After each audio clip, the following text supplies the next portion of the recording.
Ah, c'est drôle parce qu'on a eu un gros débat sur les différences hommes-femmes Quel débat. avec Oussama plusieurs d'accord. fois sur le podcast. Et Il n'y a c'est- pas de c'est débat, top j'ai que- raison, vous avez tort. D'ailleurs, toutes les filles qui m'écrivent me le disent ça. Donc, Ah, j'ai plein de filles qui m'écrivent aussi. C'est ça. Ouais. Et on est en justement- train de diviser l'humanité en Ouais, deux. c'est ça. Et mais moi, ça m'intéresse énormément d'avoir l'avis d'une femme là-dessus. Et notamment, est-ce que tu penses qu'il y a des différences entre les Ah ouais, femmes toi, et les tu hommes de commences manière comme ça. générale?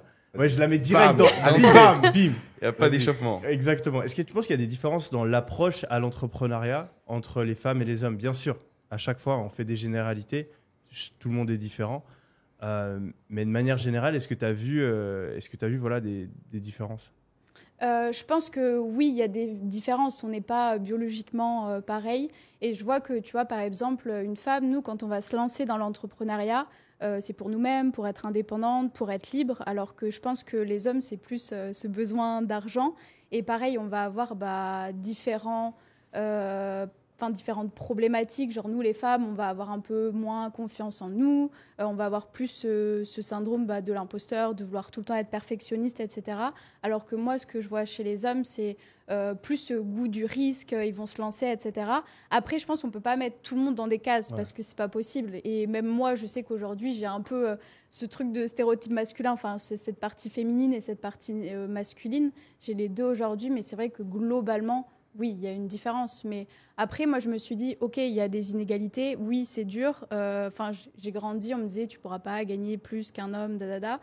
Et je me suis juste dit, j'écoute pas ça et je fais mon truc. Et aujourd'hui, je suis devenue ma propre patronne. Et en fait, je me suis dit, je veux juste pas me lamenter et pas me dire, non, j'y arriverai pas. Et je l'ai juste fait, quoi. Qu'est-ce qui t'a motivé à entreprendre? Parce qu'au départ, tu travaillais en tant que community manager, c'est ça? Ouais. Donc, tu avais cette forme de liberté géographique que toi, tu voulais véritablement. Qu'est-ce qui a fait qu'à un moment, tu es passé de l'autre côté de la barrière, tu as décidé de lancer ton infoproduit? Tu as eu des résultats exceptionnels parce que Justine, elle a l'air très calme, très douce comme ça, mais très rapidement, son business a eu une forte croissance. Elle a passé les 7 chiffres en l'espace de quelques mois. Qu'est-ce qui t'a motivé à justement passer de l'autre côté de la barrière et à entreprendre? Quand je passais de freelance, du coup, à lancer mon infoproduit, en fait, c'est trop bête. C'est une petite histoire qui s'est passée. Moi, à la base, je gagnais 3K par mois. Ma vie, elle était très bien comme ça. Je vivais à Bali. Du coup, j'avais pas besoin de beaucoup de sous, etc.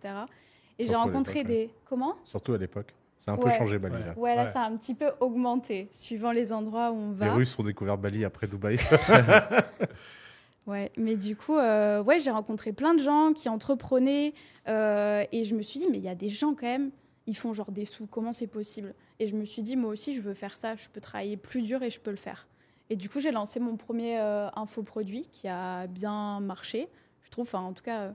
Maintenant, je me rends compte des chiffres. J'ai fait du coup 12 000 € en une semaine et je me suis dit, waouh, qu'est-ce qui se passe? Genre, j'ai braqué une banque. Et maintenant, je me rends compte que c'est un peu désillusoire par rapport à ce que tous les gens font aujourd'hui.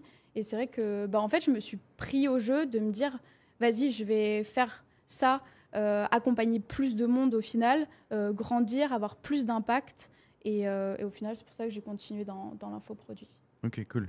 Pourquoi, à ton avis, il n'y a pas autant de femmes qui ont ce désir d'entreprendre et de se lancer comme toi, tu as pu l'avoir à un moment? Qu'est-ce qui fait qu'il y a si peu de femmes qu'on veut entreprendre? Parce que, par exemple, dans la sphère entrepreneuriale de Dubaï, tu vois, quand il y a des événements networking, vous êtes vraiment en minorité, les femmes. Il y a très peu de filles qui ont un business et qui sont fières d'avoir un business. Pourquoi, à ton avis? Je pense que, comme je le disais tout à l'heure, la plupart des femmes, elles n'ont pas trop confiance en elles. Ok. Et je pense aussi, il y a le fait qu'au final, il y a quand même des femmes qui entreprennent, mais moi, je le vois, je ne suis pas reconnue comme une femme qui entreprend. Enfin, genre, la plupart des gens, soit ils pensent que j'accompagne quelqu'un, soit ils pensent que je fais OnlyFans ou ce genre de trucs. Enfin, vraiment, à chaque fois, je dis, j'entreprends, j'ai mon business. Enfin, j'ai plein d'anecdotes comme ça. Mais les gens, ils me regardent, ils me disent, toi, t'entreprends? Ouais. Genre, toi, t'as un business? Je suis en mode, ouais. Tu Et là, sens ils qu'on me te prend de disent- haut? Comment? Tu sens qu'on te prend de haut? Les mecs, ouais. Ouais. Je le vois. Et tu penses que ça, c'est encore une barrière aujourd'hui dans notre société qui freine énormément de filles à se lancer? Le fait qu'elles pensent que la société va les juger ou que, vu qu'il n'y a pas beaucoup de femmes, vu qu'elles voient moins de femmes peut-être le faire, elles se disent, c'est pas un truc de femme. Tu penses qu'il y a beaucoup de personnes qui aimeraient se lancer et qui ont encore ce frein qui est imposé par la société et le jugement Je des... pense. En vrai, des- je pense. Parce que même moi, tu vois, je le vois aujourd'hui, j'ai pas de figure féminine qui Ouais. m'inspire. Tu vois, j'ai personne que je peux regarder et me dire, ah bah, je veux être comme elle. Au final, c'est plus ma vision de moi que je me vois dans quelques années qui me motive à travailler aujourd'hui et l'impact que j'ai aussi aujourd'hui. Mais sinon, c'est vrai qu'il n'y a pas beaucoup de femmes qui entreprennent et tu te dis pas forcément, oh, moi, je vais entreprendre. Ouais. C'est plus vraiment des mecs qui sont posés là.